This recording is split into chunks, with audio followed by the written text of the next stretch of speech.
그가 찔림은 우리의 허물 때문이요 그가 상함은 우리의 죄악 때문이라. 그가 징계를 받음으로 우리는 평안을 누리고 그가 채찍에 맞음으로 우리는 나음을 받았도다. 아버지 하나님, 십자가를 지신 예수님을 묵상하면서 사순절 첫 번째 주일 예배로 드립니다. 우리의 눈을 열어주어서 독생자를 이 땅에 보내신 하나님의 사랑을 깨닫게 하시고 아버지의 뜻에 순종하여 십자가를 지신 예수님의 은혜를 체험하게 하여 주시옵소서.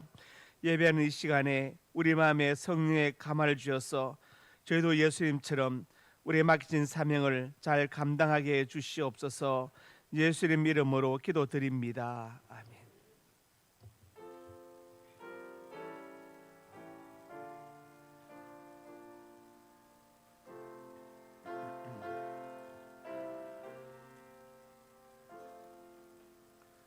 예수 나를 위하여 십자가를 질 때 세상 죄를 지시고 고초 당하셨네.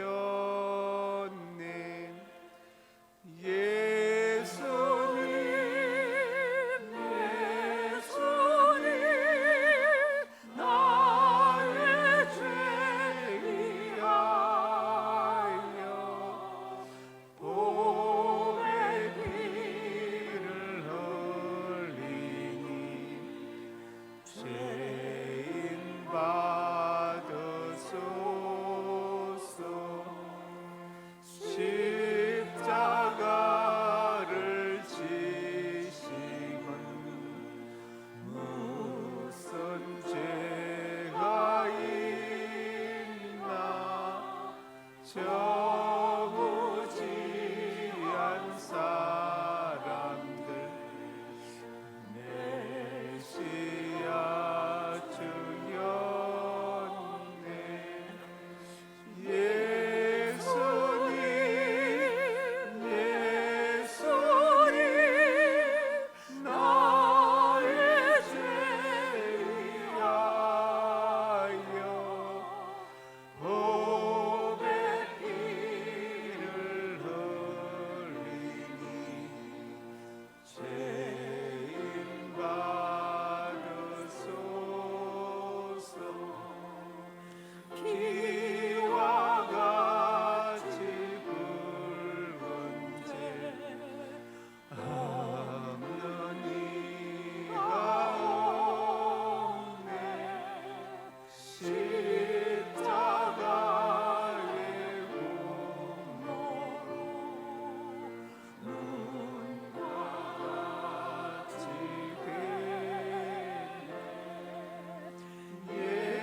아름답다 예수여 나의 좋은 친구.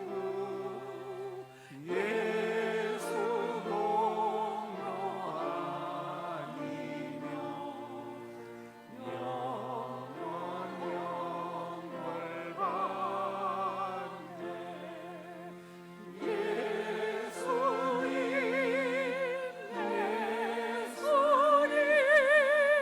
나의 죄 위하여 고백 피를 흘리니 죄인 받으소서.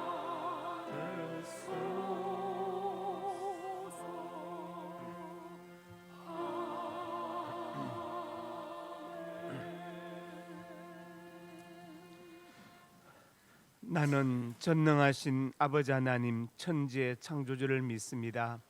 나는 그의 유일하신 아들 우리 주 예수 그리스도를 믿습니다.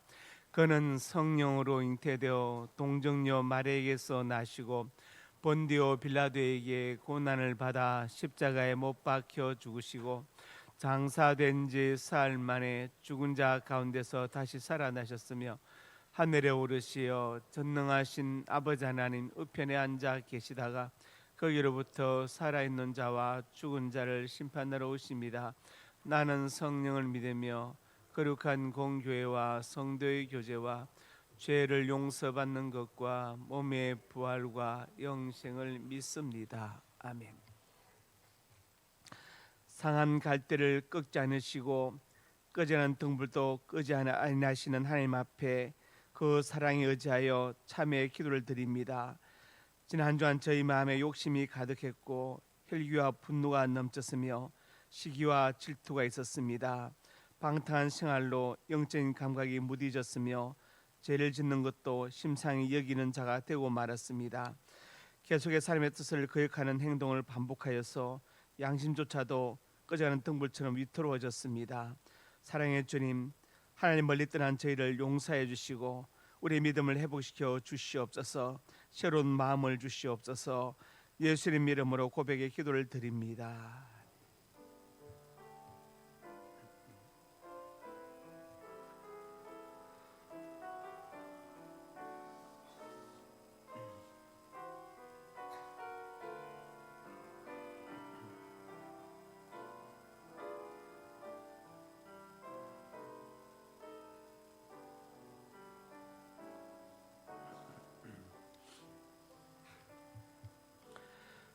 여호와께서 그 종들의 영혼을 속량하시나니 그에게 피하는 자는 다 벌을 받지 아니하리로다. 아멘.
사랑과 은혜가 풍성하신 하나님 아버지, 지난 한 주간도 저희들은 세상에 살면서 수많은 죄 가운데 방황하며 하나님의 영광을 가리웠던 부끄러운 삶을 살았지만, 오늘 거룩한 주님의 날을 맞아 이렇게 예배의 자리로 나오게 허락하심에 감사와 찬송과 영광을 돌립니다.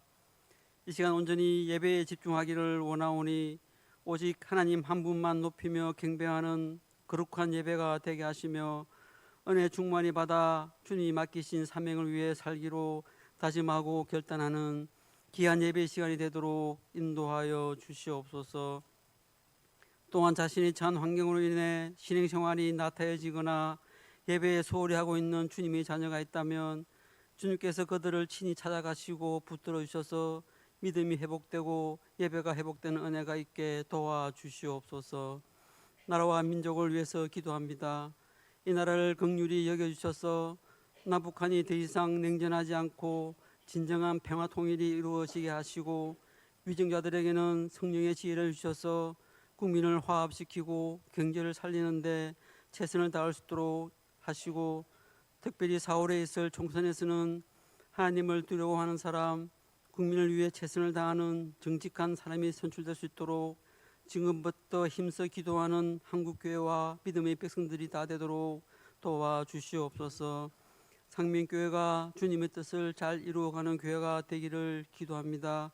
믿음이 충만한 교회가 되게 하시고 사랑이 넘치는 교회가 되게 하시며 말씀 안에서 나눔과 섬김이 충만한 교회가 되게 하여 주시옵소서. 2월 21일부터 24일까지 중고등부 청년부 연합순원회가 있습니다. 기도로 잘 준비하게 하시고 안전하고 은혜 충만한 순례가 되게 하셔서 우리의 자녀들이 세상적인 야망이 아닌 하나님으로부터 큰 비전을 발견하는 순례가 되게 하여 주시옵소서. 특별히 우리 청년들이 교사로 성가대로 여러 곳에서 교회를 위해서 많이 충성하고 있사오니 학업과 취업과 직장과 결혼을 위해서 기도하는 우리 청년들의 간절한 기도에 주님께서 응답하여 주셔서 앞으로 더 교회를 위해서 충성하는 데 큰 힘이 되도록 도와주시옵소서. 하나님의 귀한 말씀을 들고 단위에 서신 담임 목사님, 사역을 감당하는 데 어려움이 없도록 늘 육간의 강건함을 다해 주시고, 하나님이 주시는 영적인 지혜와 능력을 통하여 교회와 성도님들을 잘 이끌어 가시기에 부족함이 없도록 하시고, 이 시간 전하시는 말씀을 통하여 저희들이 은혜 받고 도전 받아서 세상을 능히 이길 수 있는 큰 힘을 얻게 하여 주시옵소서. 찬양으로 영광 돌리는 할렐루야 찬양대와 가브리엘 관현악단의 연주가 늘 하나님이 기뻐 받으시는 은혜로운 찬양이 되게 하시며, 예배를 위하여 수고하시는 충성자들과 몸과 마음의 상처가 있는 성도님들과 많은 기도의 제목들을 가지고 주님 전에 나와서 엎드린 성도님들 모두가 예배를 통하여 주님을 만나고 위로받고 힘을 얻어서 기쁨으로 또 한 주를 승리하며 살아가는 성도님들과 가정들이 다 되기를 간절히 소망하며 이 모든 말씀을 저희를 권하여 주신 예수님의 이름으로 기도합니다. 아멘.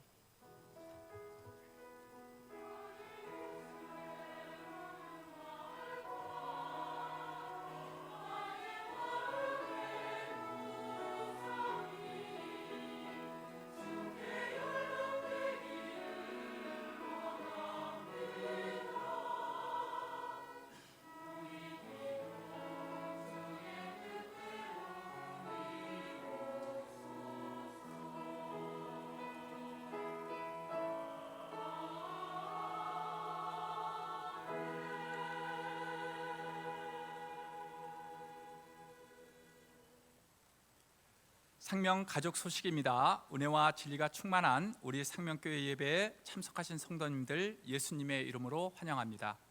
새가족 양육가정 1과 김미성 성도님, 2과 이상원 성도님, 5과 김마리아 성도님, 7과 김동근 조순은 성도님, 9과 류성인 성도님, 10과 노전철 성도님, 11과 박상호 성도님이십니다. 오늘 점심은 박용림 집사님, 이경혜 권사님 가정에서 범사에 감사하여 대접하고 3조에서 봉사합니다. 3월 행사 안내, 3월 3일 주일 3부 예배 시 어머니 기도회 개강 예배, 3월 6일 수요일 오전 10시 2024년도 봄학기 어머니 기도회 개강, 3월 10일 3부 예배 시 2024년 상반기 장학 예배, 3월 25일 월요일부터 3월 30일 토요일까지 제2차 고난주간 특별 새벽기도 총진군이 있습니다. 각 교구장님들께서는 출석 체크표를 가지고 1시 40분에 목양실로 모이시기 바랍니다.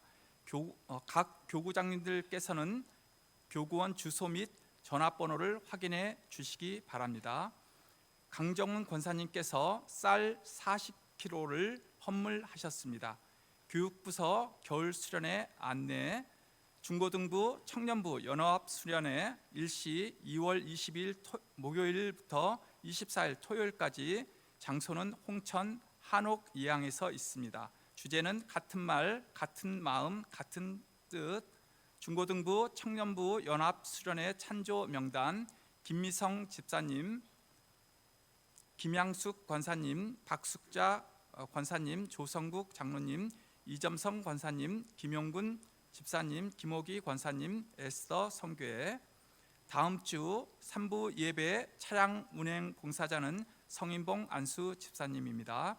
환우 함께 기도해 주십시오. 환우 이주희 권사님, 김익분 집사님, 군대가 있는 박건찬, 원지호, 우재현, 윤호영, 송예윤, 해외에 있는 유영진, 조선영, 문정민, 미국, 김지수, 선대영, 중국, 이종원, 선혜란, 캐나다를 위하여 기도하여 주시기 바랍니다. 이상입니다.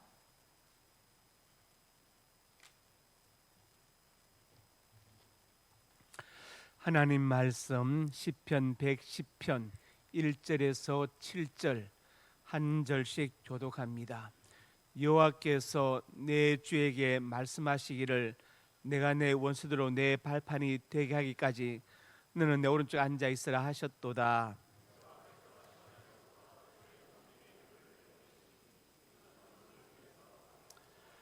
주의 권능의 날에 주의 백성이 거룩한 옷을 입고 절거히 헌신하니 새벽 이슬 같은 주의 청년들이 주께 나오는 도다.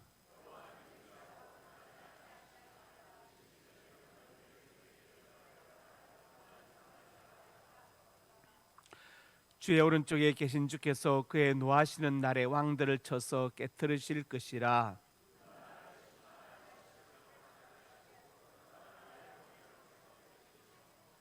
다 같이 길가에 시냇물을 마심으로 그의 머리를 드시리로다. 아멘. 구제창 한 영혼을 주님께로, 한 생명을 전도하자. 아버지 하나님, 은혜와 사랑을 감사합니다. 천하보다 귀한 한 영혼의 구원을 위해서 우리가 그 영혼을 품고 기도하며 복음을 전하게 하여 주시옵소서. 날등 한 영혼이 구원받게 하시고 천국 백성이 되게 하여 주시옵소서. 은혜 베풀어 줄 것을 믿습니다. 전도하는 그 입술이 복되게 하시고 발길이 복되게 하시며 자녀들이 복되게 하여 주시옵소서. 올해가 가기 전에 꼭 한 명을 전도할 수 있도록 하나님 길을 열어주시고 나를 통해 복음을 들을 영혼을 예비하여 주시옵소서. 역사하여 줄 것을 믿습니다. 우리 상명교회 올 한해 양적으로 질적으로 크게 부흥하며 성장하게 해 주시옵소서. 아버지 하나님, 오늘 점심을 대접하는 박용리 주사님, 이경혜 권사님 가정에 복을 주시고 윤육간에 강건케 해 주시며 건강과 장수의 복을 주시고 박윤희 집사님 격려하는 사업장이 복되게 해 주시고 백배의 결실을 거두게 하여 주옵소서. 우리 교태 형제 근무하는 직장도 복되게 하시고 이 아들에게 믿음의 좋은 배필을 허락하여 주시옵소서. 역사하여 줄 것을 믿습니다. 예수님 이름으로 간절히 축복하고 기도드립니다. 아멘. 옆에 분 인사합니다. 잘 오셨습니다. 네. 사랑으로 축복합니다. 예. 오늘 우리 홍순석 집사님이 부인 정명진 집사님과 첫 아기 홍은아 데리고 나왔습니다. 앞으로 나오십시오.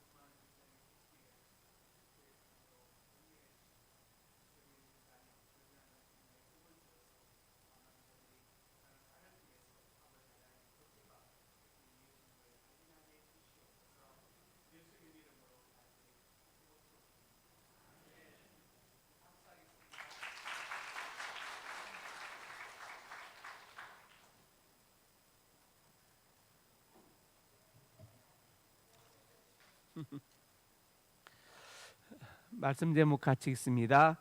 예수 그리스도는.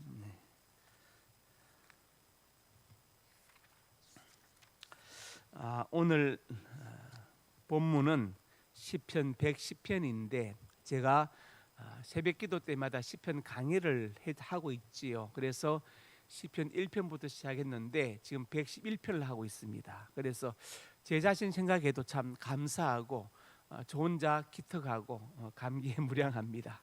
근데 시편을 강의하다 보니까 이 말씀을 좀 더 자세하게 풀어서 가르칠 필요가 있다, 전해야 되겠다는 말씀들이 있어서 오늘 시편 110편을 가지고 말씀을 전가하려고 합니다. 제목은 예수 그리스도는입니다. 시편 110편은 다윗의 시편인데 구약학자들은 이 시편을 메시아 예언의 시편이다 그렇게 말합니다. 구약이고 다윗이 썼지만 메시아 예수님을 예언한 시편이다 그렇게 분류하는 것이죠. 우리가 알고 있습니다. 성경은 영감된 책이다. 성령의 감동으로 기록된 책이다. 완전히 감동되었다. 창세기부터 계시록까지 축자적으로 감동되었다. 글자 하나하나 이르기까지. 그 축자 간자로 쪼철 축자이거든요. 그 다음에 유기적으로 영감되었다. 유기적 영감설은 기계적 영감설의 반대인데, 야 바울아 받았어, 이것이 아니라 성경을 기록하여 하신 성령께서 바울이 가진 모든 지식과 경험과 사상과 학문을 유기적으로 활용하셔서 성경을 기록하게 하셨다. 이게 바로 유기적 영감. 성경은 완전 축자 유기적으로 영감되었다는 것이죠. 유기적이라는 말은 서로 연결되어 있다 이 말이에요. 어떤 사람이 다 건강한데 손가락이 아픕니다. 그러면 다른 데는 안 아픕니까?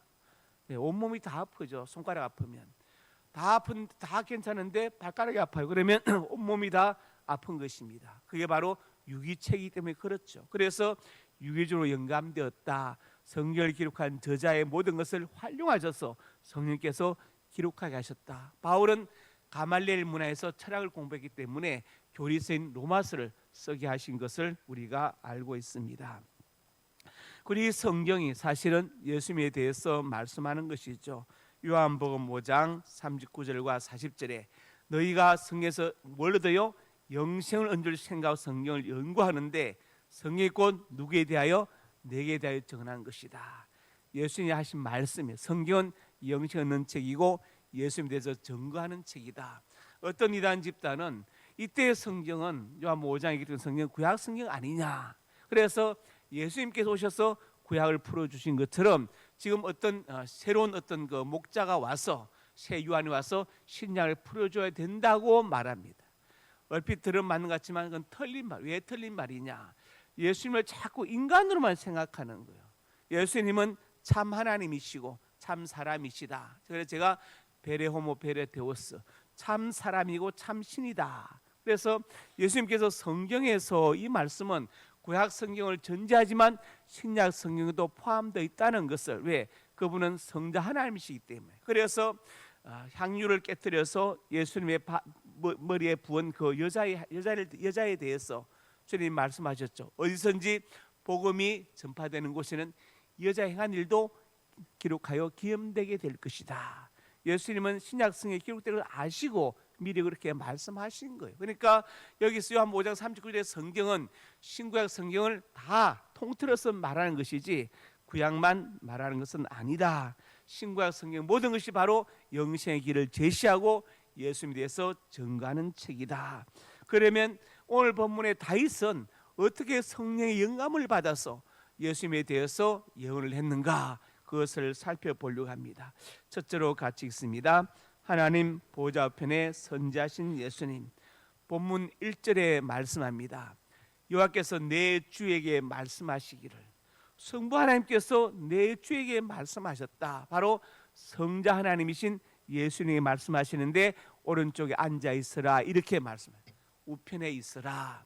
우편이 상징하는 것은 무엇입니까? 힘과 능력과 권위를 상징할 때 우편이다 그렇게 말합니다. 내 오른팔이다. 내 힘과 권위 능력의 상징이다. 그래서 옛날 사람들은 오른쪽을 중요하게 생각했죠. 그래서 그 옛날에 이제 아이들이 자랄 때 제일 먼저 천자문을 배우고 그 다음에 동몽선습을 배우고 그 다음에 8살이 되면 수학을 배우는데 그 수학에 보면은 수학은 하위자개뇨 고진이 생보 8세된 필수시서라. 이덕형이 쓴 어제 수학 서문에 나와 있어요. 그러니까 8살 때 수학을 배우는데 이미 그 아이가 어른이 된 것으로 생각하고 교육을 하는 거예요. 그래서 그 수학에 자능 식시거든 교의 우수하라. 아이가 밥을 먹을 줄 알거든 오른손으로 먹기를 가르치라 그랬어요.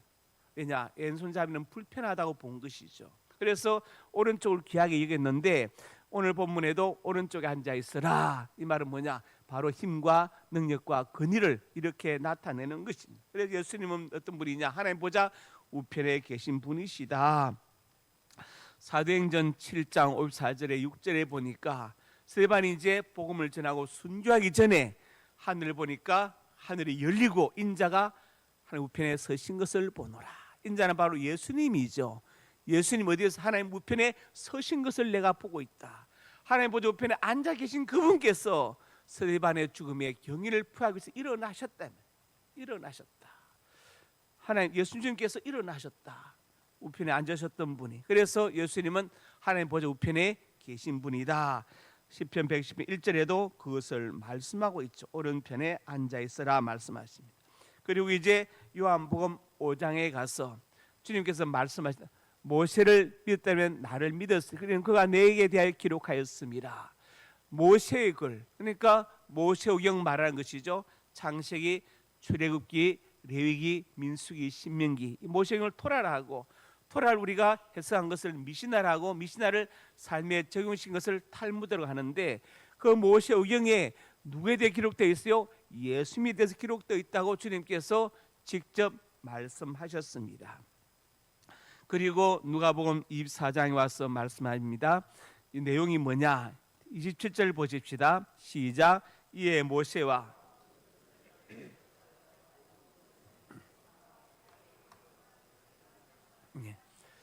예수님께서 부활하신 후에 엠마오 도상의 두 제자를 만나서 설명하십니다.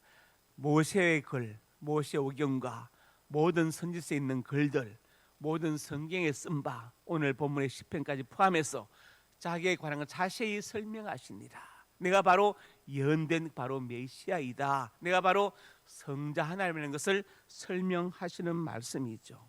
그리고 주님께서 요한복음 17장 5절에 기도하실 때 같이 읽읍시다. 아버지여 창세전에 내가 아버지 함께 가졌던 영화로서 지금도 아버지 함께 나를 영화롭게 하옵소서. 창세전에 예수님은 선제 이미 계셨던 분이다. 이미 계셨다. 어떤 이다는 예수님은 첫째 날 창조된 빛이다.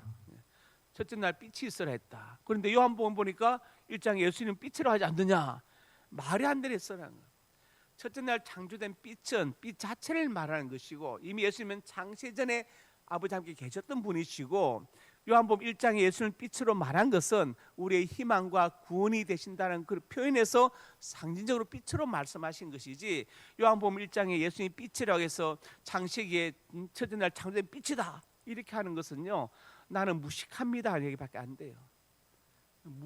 그건 뭐랄까 무지의 극치를 드러내는 겁니다. 예수님은 첫째 날 창조된 빛이 아닙니다. 첫째 날은 빛은 창조됐지만 예수님은 창세 전에 아버지 함께 가졌던 영화로서 창세 전에 계셨던 분이다. 할렐루야.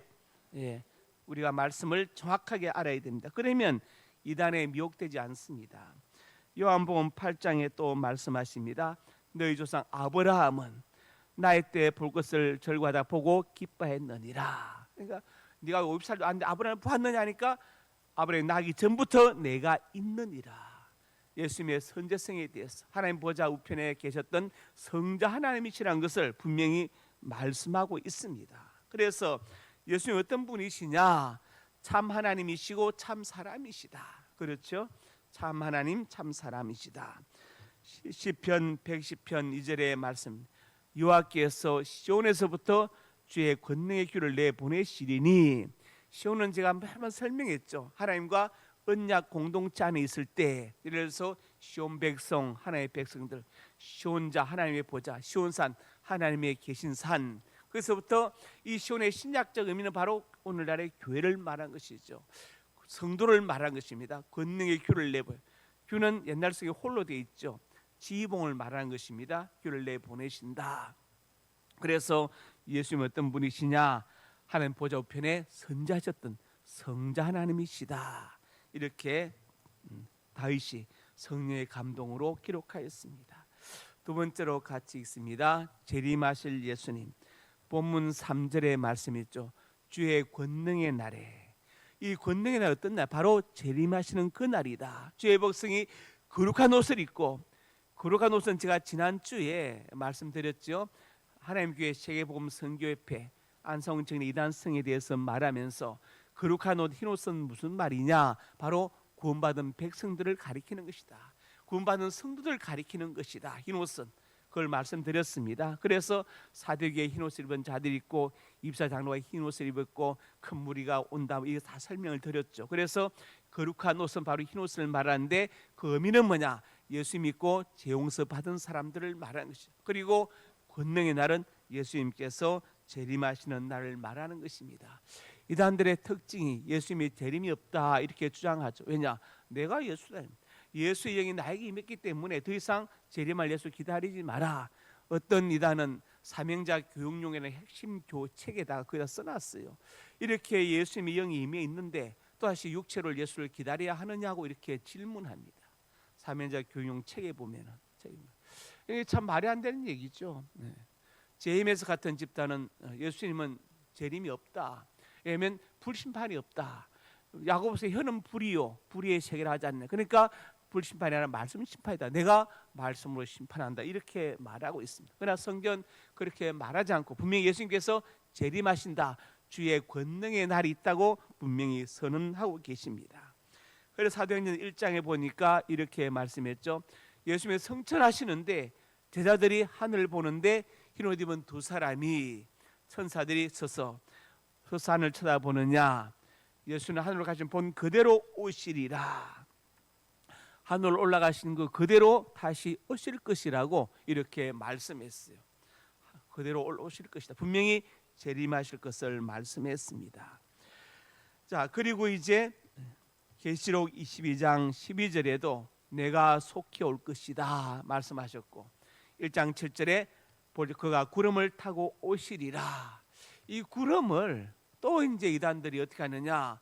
구름대 같이 많다는 말이 있지 않느냐? 이 구름 바로 많은 사람들을 가리킨다. 이렇게 설명하면서 초림 예수님이 인간으로 태어나서 초림 예수를 인정받은 것은 대림 예수 그렇다 이렇게 말해요. 초림 예수님은 사람으로 태어난다고 성경에 예언되어 있어요. 어디서 태어날 것이 어떻게 다 예언되어 있습니다. 그대로 태어나신 것이고 재림 예수님은 하늘로부터 오신다고 예언되어 있는데 거꾸로 막 같이 붙여서 해석을 하는 거예요. 해석을 합니다. 그래서 구름은 많은 사람이다. 많은 사람 가운데서 인정받게 된다. 이렇게 말해 그것은 틀린 것이죠. 구름을 타고 오시라. 그러면 아까 하늘로 가심을 본 그대로 오신다고 했는데 그러면 예수님께서 많은 사람을 타고 하늘로 가신 게 아니잖아요.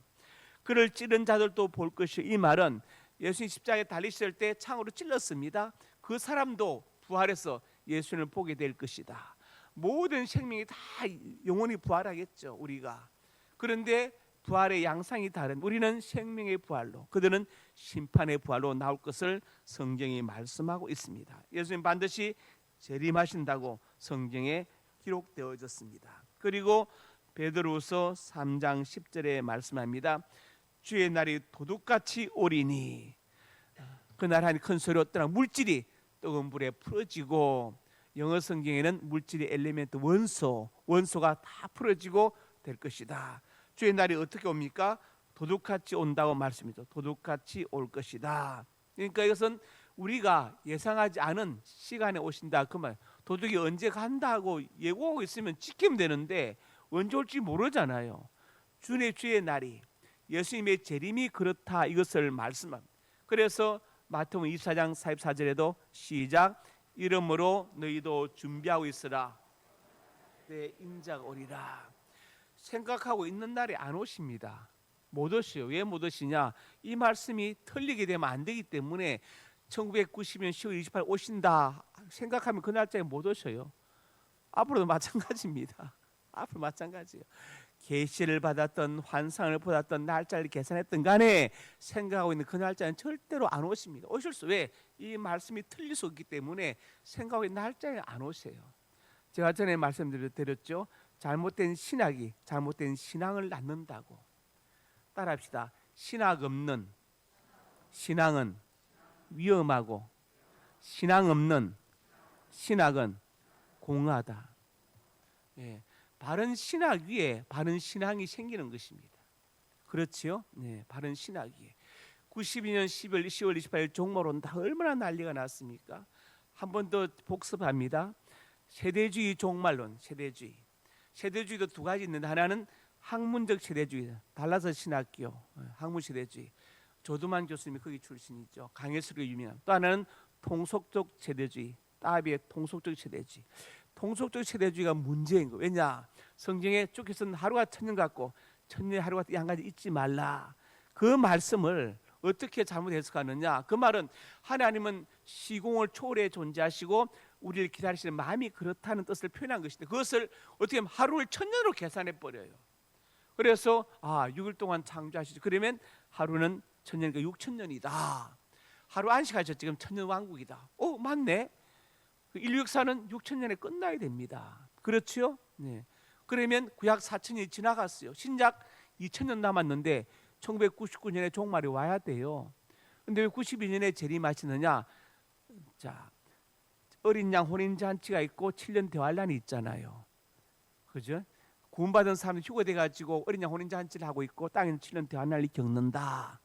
그게 끝나야 이제 99년대의 마지막 이제 재림, 이중 재림이죠. 그러니까 그 잘못된 세대주의 종말론 신학에 의하면 예수님은 92년도에 오셔야 됩니다. 휴가 나야 돼요. 그리고 99년도에 완전 재림하여 세상이 끝나요. 왜?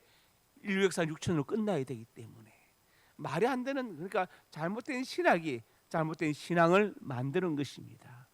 그래서 우리가 바른 신학을 가르치는 교회 있는 게 참 중요하다. 저는 그렇게 생각합니다. 생각하지 않은 때에 인자가 오리라. 앞으로 여러분 누가 환상을 보든지 계시를 받든 하여튼 뭐 날짜를 계산하든지 어쩌고저쩌고 뭐 베리치 어쩌고 아무리 얘기해도 생각하고 있는 날짜에 오시지 않는다. 꼭 기억하시기 바랍니다. 히브리서 9장 28절에 말씀합니다. 그리스도도 많은 사람의 죄를 단번에 들으신 바 되셨고 구원을 하기 위하여 죄와 상을 자기를 바른 자를 두 번째 나타나실 것이다. 구원도 제가 말씀드렸죠. 구원의 3시제 과거적, 현재적, 미래적 구원이 있다. 두 번째 재림하실 것이다. 예수님이 재림하실 것을 분명히 말씀하고 있습니다. 그래서 오늘 본문에도 재림하실 예수님에 대해서 분명히 말씀하고 있죠. 주의 권능의 날이다. 그렇게 말씀했습니다.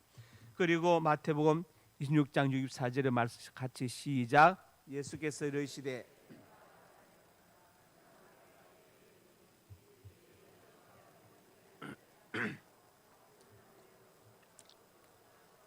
자, 분명히 말씀하 재림이 있다고 말씀하십니다. 재림이 있다고.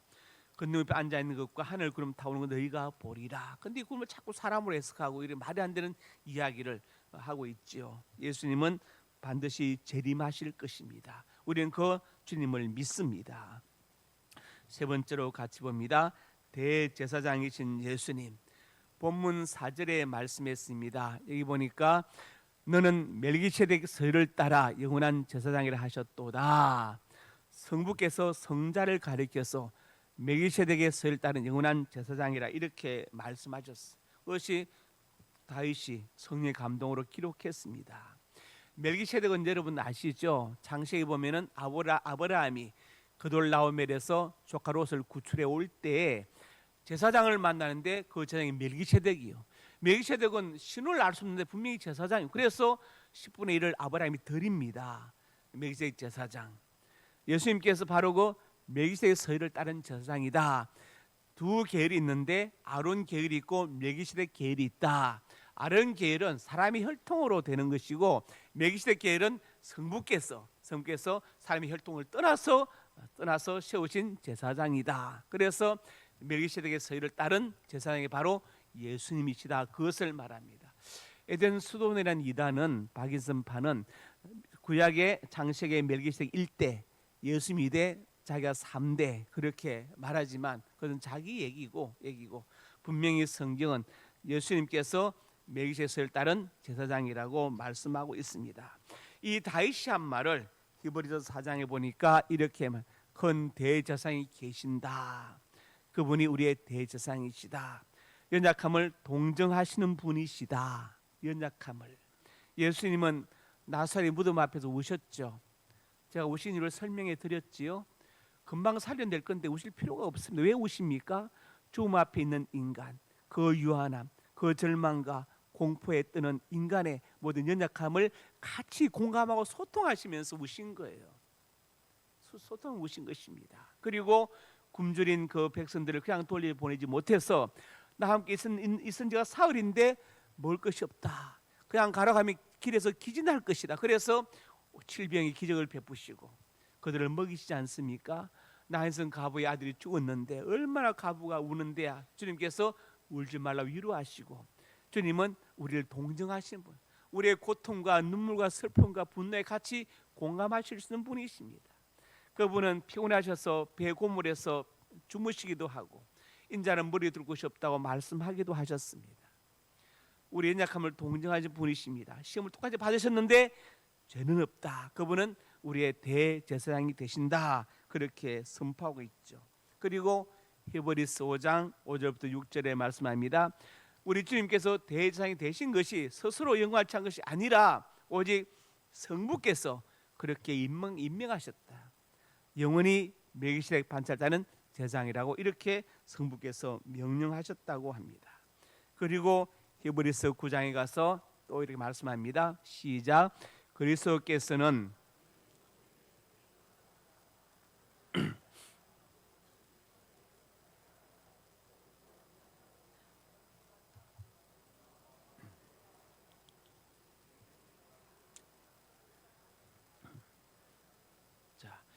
창조에 속하지 아니한 사람의 손으로 만든 성막, 그리고 지성소가 아닌 더 크고 온전한 장막, 예수 그리스도 자신. 그래서 제물이 사람의 손으로 지은 성소나 성막에서는 염소와 송아지로 피로 제물을 드렸지만 예수님은 당신 자신이 온전한 성막이 되셔서 자기 피로 속죄를 이루사 단번에 성소에 들어가셨다. 이렇게 기록되어 있습니다. 이 말씀이 굉장히 중요한데, 옛날엔 동물을 잡아 죽여서 죄를 용서받았지만 이제 예수님께서 자기의 피로 영원한 속죄를 이루셔서 단번에 성소에 들어가셨다. 그분이 바로 대제사장이시다. 대제사장은 1년에 한 번 지성소에 들어가죠. 대속죄날 들어갑니다. 7월 10일 대속죄날 들어가가지고 거기서 전 민족의 죄를 고합니다. 허리에는 띠가 매어져 있고 허리에 방울이 달려 있어서, 그리고 그 허리띠에는 바깥으로 연결되어 있어요. 일반인들이 지성소를 들어보면 죽습니다. 그래서 못 보고 방울 소리 들리면 살아 계시구나, 안 들리면 하나님의 진노로 죽었구나. 그래서 성소를 열지 못하고 줄을 잡아 당겨서 시신을 끄집어내게 되어 있어요. 대제사장이 1년에 한 번 지성소에 들어가는데 우리 주님께서 자기 피로 영원한 속죄를 이루어서 단번에 성소에 들어가셨느니라. 즉 이제 제사가 완성되었다. 제사가 완성되었다. 자, 마가복음 11장에 보면은 예수님께서 이제 성전을 정화하십니다. 정화하신 이유가 두 가지나, 하나는 뭐냐? 지금 이들이 장사하는 곳은 이방인의 뜰이에요. 이방인의 뜰은 이방인들도 들어와 예배 드릴 수 있도록 만드는 장소인데 여기를 차지하고 장사를 하는 겁니다. 예배의 장소인데, 두 번째로 이들이 또 악한 일을 하는 거예요. 예를 들어서 어떤 사람이 제사 드리려고 좋은 양을 끌고 왔는데 딱 보고서 이 양은 눈빛이 이상한데 저기 파는 거 바꿔야 됩니다. 그러면 그때 커미션이 오가는 거예요. 그래서 주님께서 이 두 가지 때문에 화를 내셔서 그들을 내쫓으시는데 갑자기 욱하고 막 성질 내신 게 아닙니다. 다른 성의 노건으로 채찍을 만드사. 이거 뭡니까? 지금 그 상황을 보면서 예수님은 노건들을 주우러 다니신 거예요. 양 끌고 온 노건 같은 거 주워가지고 새끼를 꼬신 거, 앉아가지고 채찍을 만들까지. 그리고 채찍이 완성되니까 이제 쫓으신 것이죠. 그리고 아무나 물건을 가지고 옛날 성경은 기구로 되어 있어요. 기구. 이 번역은 옛날 게 나아요. 왜냐하면 헬라 스케네라는 단어가 기구, 물건, 이 뭐냐면 성전 제사용 도구를 말하는 거거든요.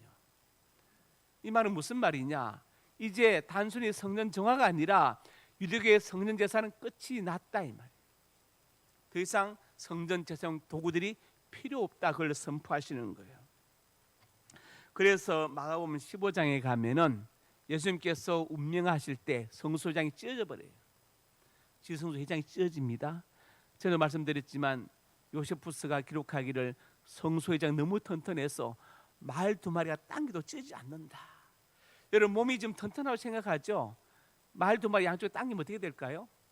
찢어버립니다. 닭 삶아서 닭다리 찢으면 찢어지죠.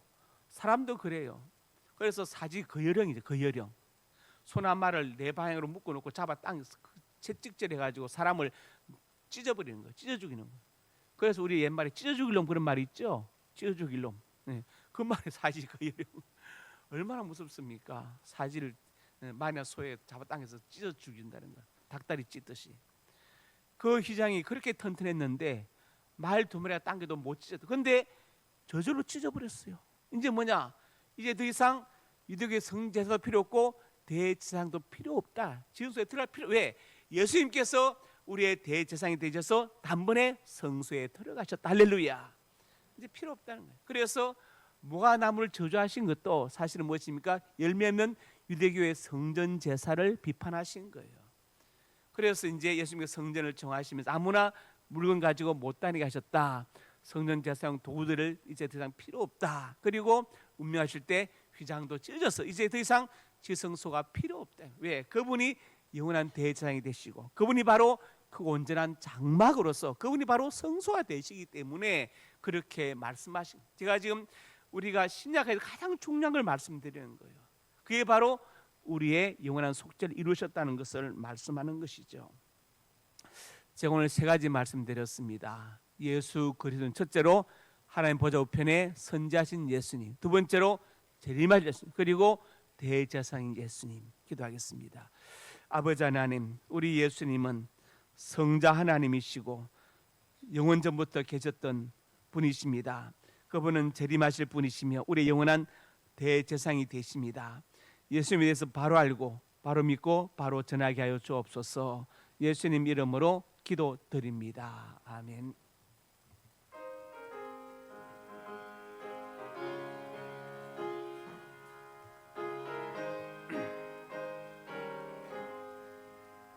슬픈 마음 있는 사람 예수 이름 믿으며 영원토록 변함없는 기쁜 마음 얻으리. 예수의 이름은 세상의 소망이요 예수의 이름은 천국의 기쁜 일세. 거룩하신 주의 이름 너의 방패 삼으라. 환난 시험 당할 때에 주께 기도드려라. 예수의 이름은 세상의 소망이요 예수의 이름은 천국의 기쁨일세. 존귀하신 주의 이름 우리 기쁨 되도다. 주의 품에 안길 때에 기뻐 찬송 부르리. 예수의 이름은 세상의 소망이요 예수의 이름은 천국의 기쁨일세. 우리 갈 길 다간 후에 보좌 앞에 나아가 왕의 주께 경배하여 멸류관을 드리리. 예수의 이름은 세상의 소망이요, 예수의 이름은 천국의 기쁨일세. 하나님의 사람들이 귀한 예물을 드렸습니다. 예물에 저들의 땀과 눈물과 피도 담겨 있습니다. 저들의 눈물과 땀을 훔쳐주시고 저들의 생명을 많은 사건과 사고와 모든 범죄와 질병으로부터 보호하여 주시옵소서. 예물 쓰는 곳마다 하나님의 영광이 선포되고 우리 주 예수의 복음이 증거되게 해주시고 소외되고 외로운 많은 사람들 격려하고 이렇게 세우는데 예물이 쓰임받게 하여 주시옵소서. 저들의 가정과 직장과 사업자 인육간에 풍성에 복되게 하시고 자녀들의 앞날이 복되어서 우리 하나님을 경외하고 부모님께 효도하고 순종하는 자녀들 되게 하여 주옵소서. 진학의 문을 열어주시고 취업의 문도 열어주시고 사업의 문도 여시고 믿음의 배필을 만나게 하시고 태문도 열어주시옵소서. 하나님의 사람들이 이 시간 손으로 가슴에 손을 얹었습니다. 우리의 꿈을 주시니 감사합니다. 비전을 주시니 감사합니다. 하나님의 영광을 위하여 꿈들이 이루어질 것을 믿습니다. 믿고 기도하며 성실하게 살아가게 주시옵소서. 나사렛 예수님의 근처 능력으로 명하노니 내 모든 손이 주 안에서 반드시 이루어질지어다. 또한 하나님의 사람들이 믿음으로 아픈 곳에 손 얹었습니다. 주님 손 얹어 주시옵소서. 주의 광선을 발하여 주시옵소서. 나사렛 예수님의 근처 능력으로 명하노니 내 모든 질병이 떠나갈지어다. 영권에 강건할지어다. 하나님 건강과 장수의 복을 받아서 짧은 생애 때에 보내지 않게 해주시고 주를 위해서 몸된 교회를 위해서 나에게 맡긴 사명을 위하여 살게 하여 주옵소서. 예수님 이름으로 기도드립니다. 아멘.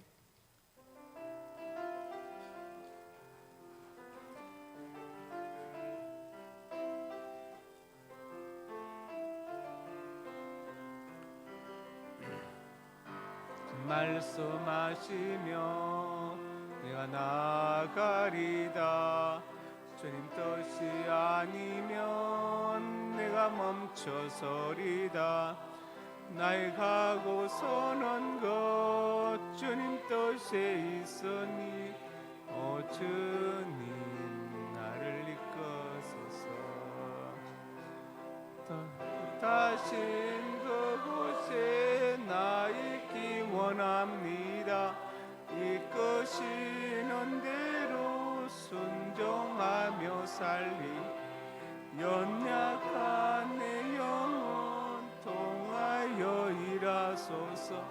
주님 나라와 그 뜻을 위하여 주님 나를 이끄소서. 이제는 우리 주 예수 그리스도의 은혜와 아버지 하나님의 사랑과 성령의 교통하심이 오늘 주신 말씀 아멘으로 받고 우리 주 예수님이 하나님 보좌 우편에 선자하셨던 성자 하나님인 것을 알고 그분이 재림하실 것을 믿으며 우리의 대제사장이신 그 예수님을 바로 알고 바로 믿고 바로 전하기 원하는 하나님의 사람들 머리 위에 이제부터 영원토록 함께 있을지어다. 아멘.